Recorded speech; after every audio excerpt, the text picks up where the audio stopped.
Guke aldeko botoa eman diogu lege proposamenari, ez daukagulako kontrakotasun handirik edukiari dagokionez, eta, dauzkagu pare bat zalantza, eta, horiek azalduko ditut. Esaten digute proposatzaileek, EAJak eta PSek, ez dagoela sobera argi lurzoruaren legeko 85. artikulua, puntu batean plazo bati buruz hitz egiten du, 3. puntuan beste epe bati buruz, eta antza esaten digute etzegoela sobera argia, eta hori argitu nahi du lege proposamenak, eta alde horretatik ez daukagu arazorik, eta horregatik tramitera onartzearen alde bozkatu dugu.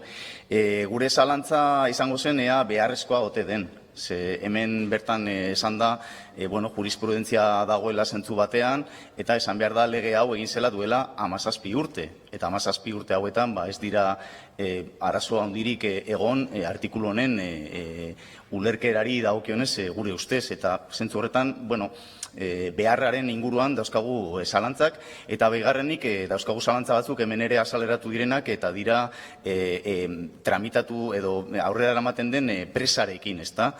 Hau eudelera azaroran eramaten da, eta ja martxoan ari gara tramitera onartzen legebiltzarrean. Ez da, uste dugu horrek azaleratzen duela, arazo konkretu bat dagoela, eta hain zuzen ere Gasteiz da berriz ere arazoa, ze Gasteizko hirigintza buruetako bat eraman zuen eudelera gai hau, eta Gasteizko plan orokorrarekin arazoak daudelako ekarri da gaur hona lege proposamen hau.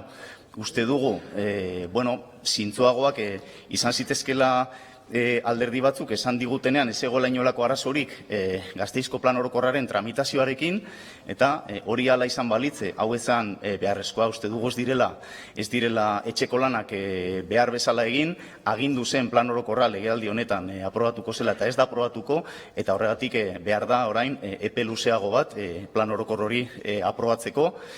Baina, esan bezala ez daukagunez kontrakotasunik edukiaren inguruan, tramitera onartu dugu. Uste dugu beharraren inguruan zalantzak izan arren kontrakotasunik ez dagoenean tramitera onartu behar direla lege proposamenak, eta espero dugu horrela ere egin dezatela EAJak eta PSek ere guk horrelako lege proposamenak ekartzen ditugunean.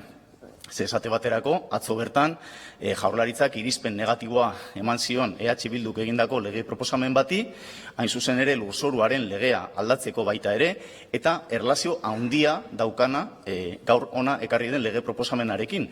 Eta irizpen negatibo horretan, ez da esaten kaskarra dela teknikoki, edo ez datorrela ezer konpontzera, esaten du ez dela beharrezkoa. Hain zuzen ere guri, sortarazten zaizkigun zalantza berdinak, eta hala ere tramitera onartzen dugu, aldeko bozka ematen dugu. Espero dugu berdina egitea beste kasuan.